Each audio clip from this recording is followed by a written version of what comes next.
Sa nakaraang video ay natapos tayo na kung saan ay naging interesado si Sage Chunji sa kung papaano napasali ang isang malakas na Yeonjuka sa isang kuta ng bandido sa kabundukan. Sabi ng babae na hindi din ito alam ang patungkol doon, dahil sa hindi naman nito alam ang mga detalye mula sa kanyang nakaraan, ngunit ang narinig niya sa kanilang pinuno na iniligtas nila ito nang siya ay kamuntikan ng mamatay sa kabundukan. Dahil dito ay napasabi na lang si Sage Chunji na mayroon palang kung sino ang nagligtas sa kanya sa lugar na ito, kaya naman ay walang duda kung bakit nais nitong ibigay ang kanyang buhay maprotektahan lang ang Five Peak Stronghold. Sabi naman dito ng babae na maaring ganun na nga ang rason kung bakit, ngunit kumpara dito, ay mas sa tingin niya na ito ay dahil sa pamilya ang turing niya sa kanilang lahat. Sabi naman dito ni Sage Chunji na mukhang pamilya nga ang sa tingin niya na kung paano tignan nito ng ating bida, kaya naman ay sinabihan na lang niya ito na bumalik na sila sa kanilang kuta. Sa kabilang banda naman ay may isang lalaki na nagsusumigaw dahil sa ginagawa ng kung sino, habang ginagawa naman niya ang paghigop dito, ay tahimik lamang siyang tinitignan ng kanyang mga tagasunod, at nang matapos ay agad naman niyang binitawan ang lalaki. Binati naman siya ng isa para sa kanyang matagumpay na pagkakamit sa panibagong level, ang Grand Demon General. Sabi naman nito na sa wakas ay dumating na ang oras, ang galit na kanyang naramdaman noong 20 taon na ang nakakalipas, ay hindi niya makalimutan ang mga bawat araw na lumilipas. Sabi pa nito na masyado siyang nagpadalos-dalos ng panahon na iyon, ngunit ngayon ay hindi na ito ang kaso ngayon. Ang Sword Emperor, ang Moon-Splitting Swordsman, at ang lahat ng mga sect sa Jiangho, ay ang lahat ng mga ito ay luluhod sa kanyang harapan, siya na ang Lunar Fairy. Ang kilalang demonyo sa Henan Province, siya ay kilala bilang ang Henan's Double Evil dahil sa mahirap ang mabuhay pa sa kanyang kamay. Sa likod ng malademonyo nitong ngiti, ay may nakatagong espada, kaya naman ay nabansagan itong Double Evil, at ito ang Gumal Northern Sword, na si Xinyanggak. Ngunit isang napakapanganib na krisis, ang biglaan na lang na dumating sa kanyang buhay. Sa Haija Village sa isang kainan ay sinasabi ng isa na sa wakas ay nakarating na sila sa lugar na ito, sabi naman ng isa na kung sa tingin ba nila na ang mga usap-usapan sa lugar na ito ay kung totoo nga ba, at ang hindi kapanipaniwalang usap-usapan na iyon ay sinasabi na ang Five Peak Stronghold ay itinaboy ng mga ito ang Manso Merchant Union at maging ang udang sect elder na si Sage Chunji. Dagdag pa nito na kahit saan sila magtungo ay ang mga tao ay labis na pinupuri kung gaano kalakas ang Five Peak Stronghold. Sabi naman dito ni Yanggak na ang mga usap-usapang ito ay hindi posible na mangyari dahil kung talagang si Sage Chunji ay kasama na dito, ay ang Five Peak Stronghold ay paniguradong nabura na. Sa isip nito na maaring ang pag-atake ni Sage Chunji sa Five Peak Stronghold ay isa lamang kasinungalingan. Dahil ang isang Sage Chunji ay maaring mawasak ang buong Five Peak Stronghold, ang talunin ang arroganting si Yeonjuka at maging ang mga sinumpaang kapatid nito. At kung talagang nangyari nga iyon, ang Five Peak Stronghold ay maaaring isa ng walang katao-tao na kuta at tanging ang pangalan na lang nila bilang isa sa Green Forest ang may iwan. Dagdag pa nito na sa pagkawala ng kanilang pinuno sa kuta, ay dadating siya sa mga ito bilang isang bayani, at magiging pinuno ng Five Peak Stronghold. Ngunit ang plano niyang ito ay nasira na ngayon, nang matigilan naman ito dahil sa kanyang naririnig na kwentuhan sa kanyang likudan, na kung nabalitaan na ba ng kausap nito ang patungkol sa 10 bayani ng Five Peak Stronghold. Sinang-ayunan naman ito ng kausap niya at sinabi na walang kahit na sino sa lugar na ito ang hindi nakakakilala sa kanila, at ayon pa sa mga balita na kasing lakas ang mga ito ng mga demon ng Henan Province.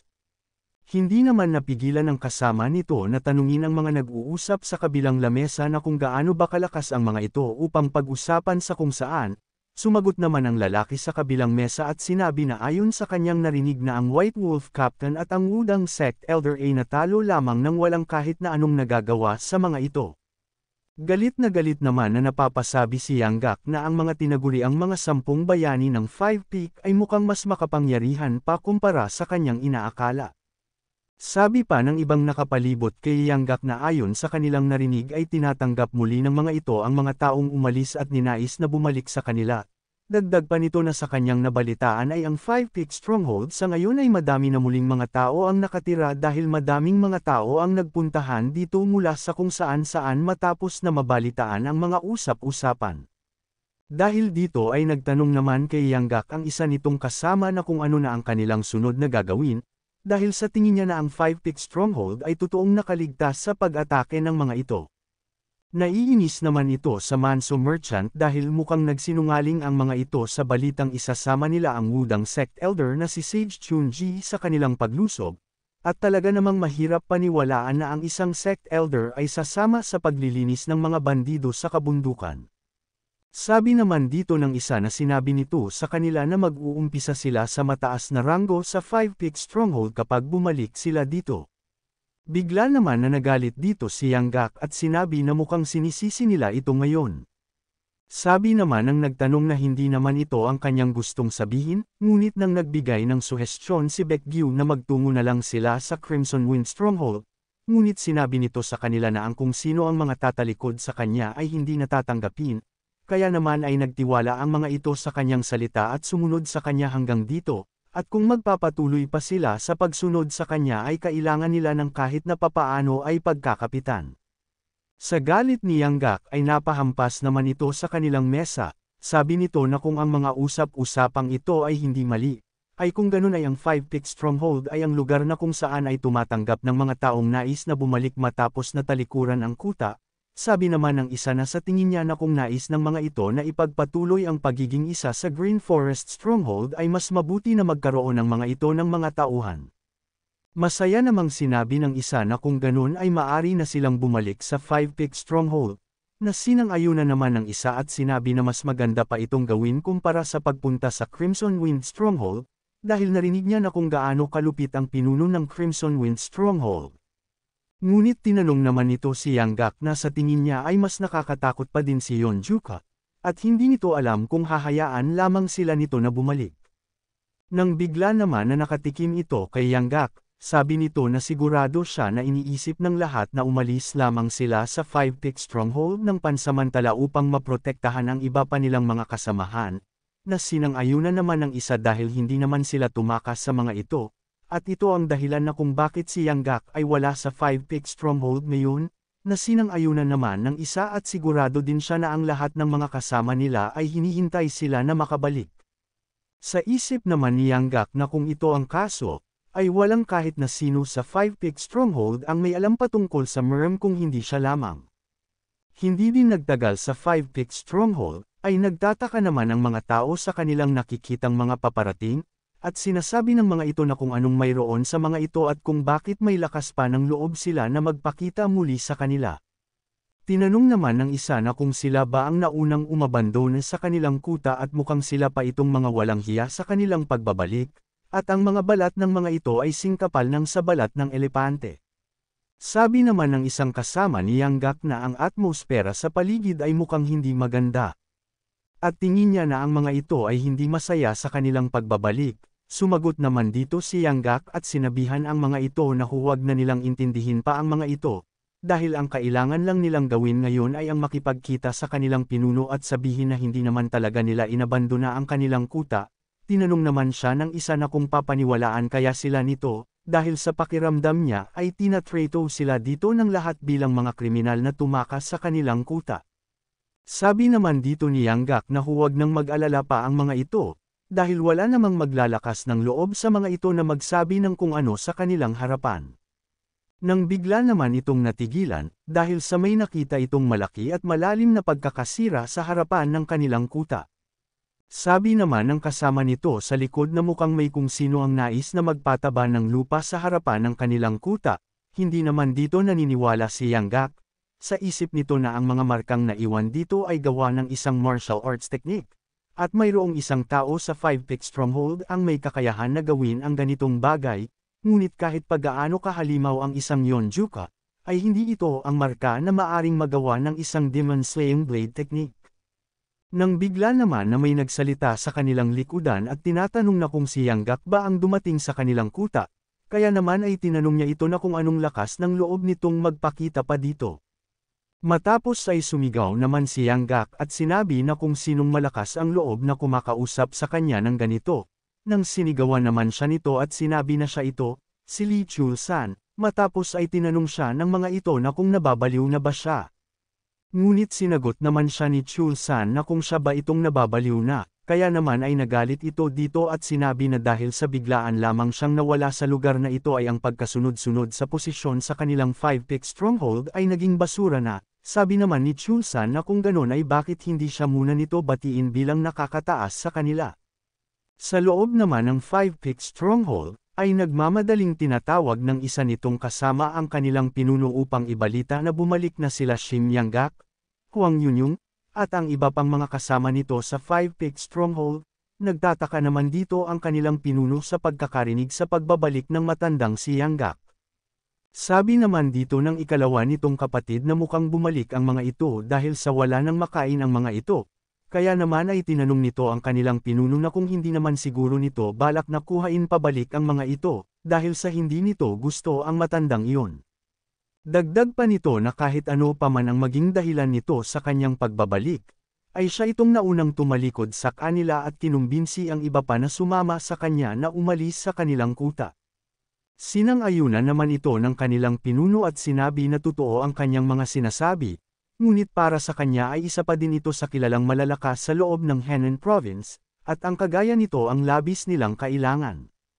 Hindi naman ito sinang-ayunan ng kanyang ikalawang kapatid, dahil sa tingin niya na ang kanilang kuta ay nakakuha ng mga malalakas dahil sa mga naituro sa kanila ni Yeonjuka, at sigurado siya na mayroon ng iilan sa kanilang kuta na makakayang mapatamba si Yang-gak o kahit ba si Baekgyu ngayon. Sabi naman dito ng kanilang pinuno na hindi niya mas asang-ayunan ang patungkol doon, dahil kahit pa na silang dalawa ay madali lamang na napatumba ni Yeonjuka, ang matandang iyon ay talagang mayroong malakas na martial arts. Kung umabot ka na sa parte ng video na ito ay maari lamang na i-click ang like at super thanks sa baba bilang pagsuporta. Maraming salamat. Sa kabilang banda naman, ay hinahamon ni Chul-san ang matandang si Yang-gak. Sabi nito na ipapakita niya dito na hindi na siya ang Chul-san na nakilala niya sa nakaraan. Dahil dito ay napasabi na lang dito si Yang-gak na mukhang hinahanap talaga nito ang kanyang kamatayan, kaya naman ay mabilis na sumugod ito dito. Nang magkalapit ang dalawa ay parehas naman na naghanda ang mga ito, na hindi naman nagtagal ay nagpang-abot ang kanilang mga atake. Sa nangyari naman ay nagulat dito ang matandang si Yang-gak dahil sa madali lamang na sinalo nito ang kanyang atake, dahil dito ay tinuwanan naman siya ni Chul-san at tinatanong ito na mukhang hamina ito sa kanyang pag-alis sa kanilang kuta, matapos ay inatake niya ito, na nagawa naman niyang mapatalsik ang matandang si Yang-gak. Sa isip naman ng kanyang kaibigan na umalis sa 5-pick ay nagtataka ito na kung papaanong nangyari ito, kahit na si Chul-san ay talagang malakas na dati pa, ay hindi naman ito sapat para tapatan ang isang matandang si Yang-gak, at kakaunti lamang ang may kaya na tumapat sa matandang ito sa loob ng Henan Province, kaya naman ay napapatanong ito na kung kailan pa nito nagawa ang maging malakas. Sa nangyayaring labanan naman, ay sinabi ni Chul-san dito na matapos niyang matuto sa pagsasanay kay Juka, ay ang kagaya niya ay walang kwenta na para sa kanya. Napangiti naman dito si Yang-gak at sinabi na ngayon ay alam na nito na mabilis na lumakas ito matapos naturuan ni Yeonjuka, nang bigla naman na mabilis na nagtungo ito kay Chul-san at hinawakan ang ulo nito, matapos ay sinabi niya dito na masyado pa itong malayo upang magawang makatapat sa kanya, nang bigla naman na may malakas na pagsabog ang naganap sa kanilang kinaroroonan. Matapos nang nangyari ay galit naman si Chul-san sa ginawang iyon sa kanya ng matanda. Sabi naman dito ni Yang-gak na papahirapan lamang nito ang kanyang sarili kung pipilitin pa din niya ang manlaban.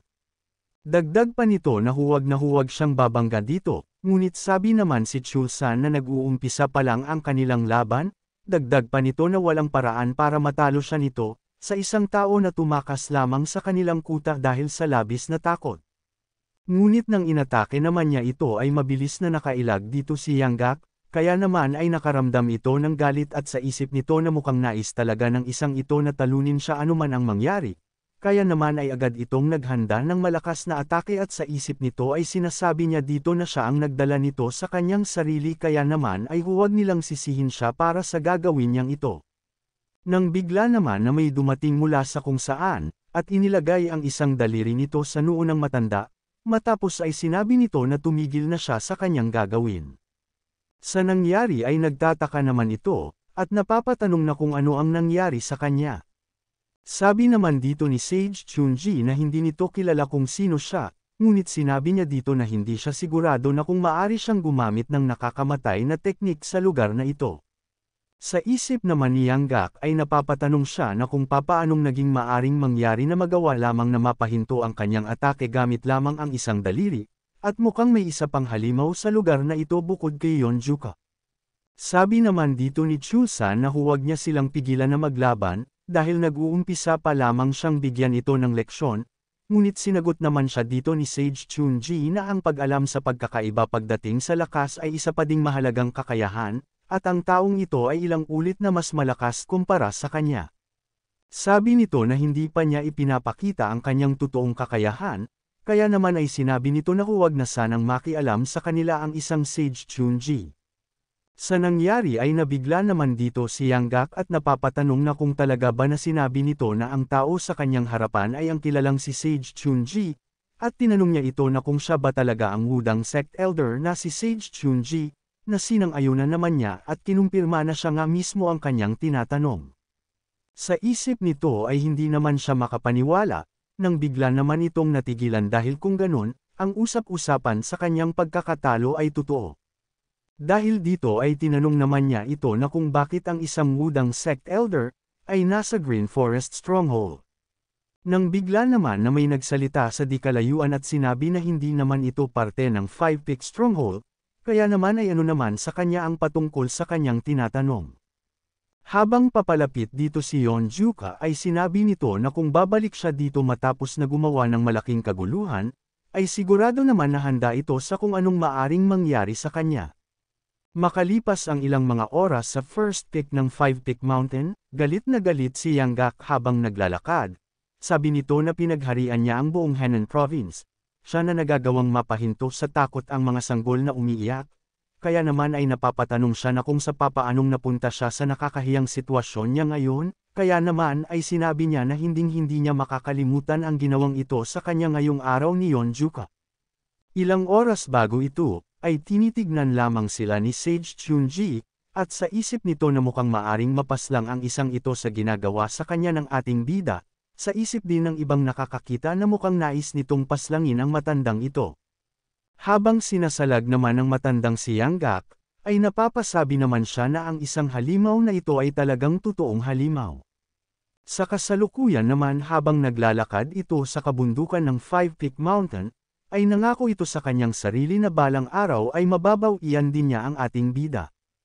Nang bigla naman na natigilan ito, dahil sa kakaibang mga enerhiya na kanyang nararamdaman na nagmumula sa di kalayuan, kaya naman ay sinundan nito ang pinagmumulan ng malakas na kapangyarihan, at nang makarating ay napapasabi ito na ang bigat at lakas ng pressure ay nilagpasan pa ang kung anon mayroon si Yonjuka.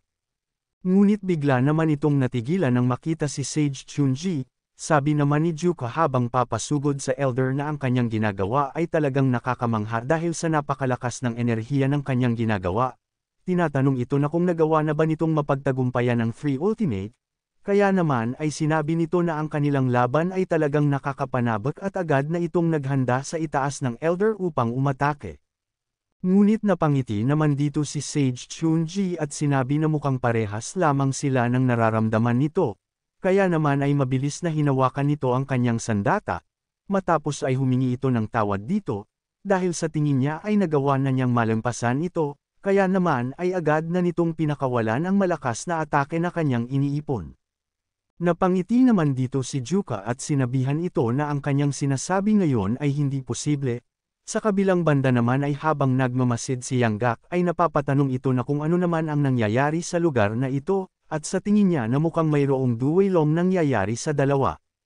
Ngunit hindi siya makapaniwala na ang kalaban ng isang Wudang Sect Elder ay isang hamak lamang na bandido sa kabundukan. At kapag nalaman ng Orthodox faction ang patungkol dito ay masusuka ang mga ito at hihimatayin. Kaya naman kung gusto mo na masubaybayan ang ating kwento ay i-open mo lang ang notification bell pagkatapos mo na mag-subscribe.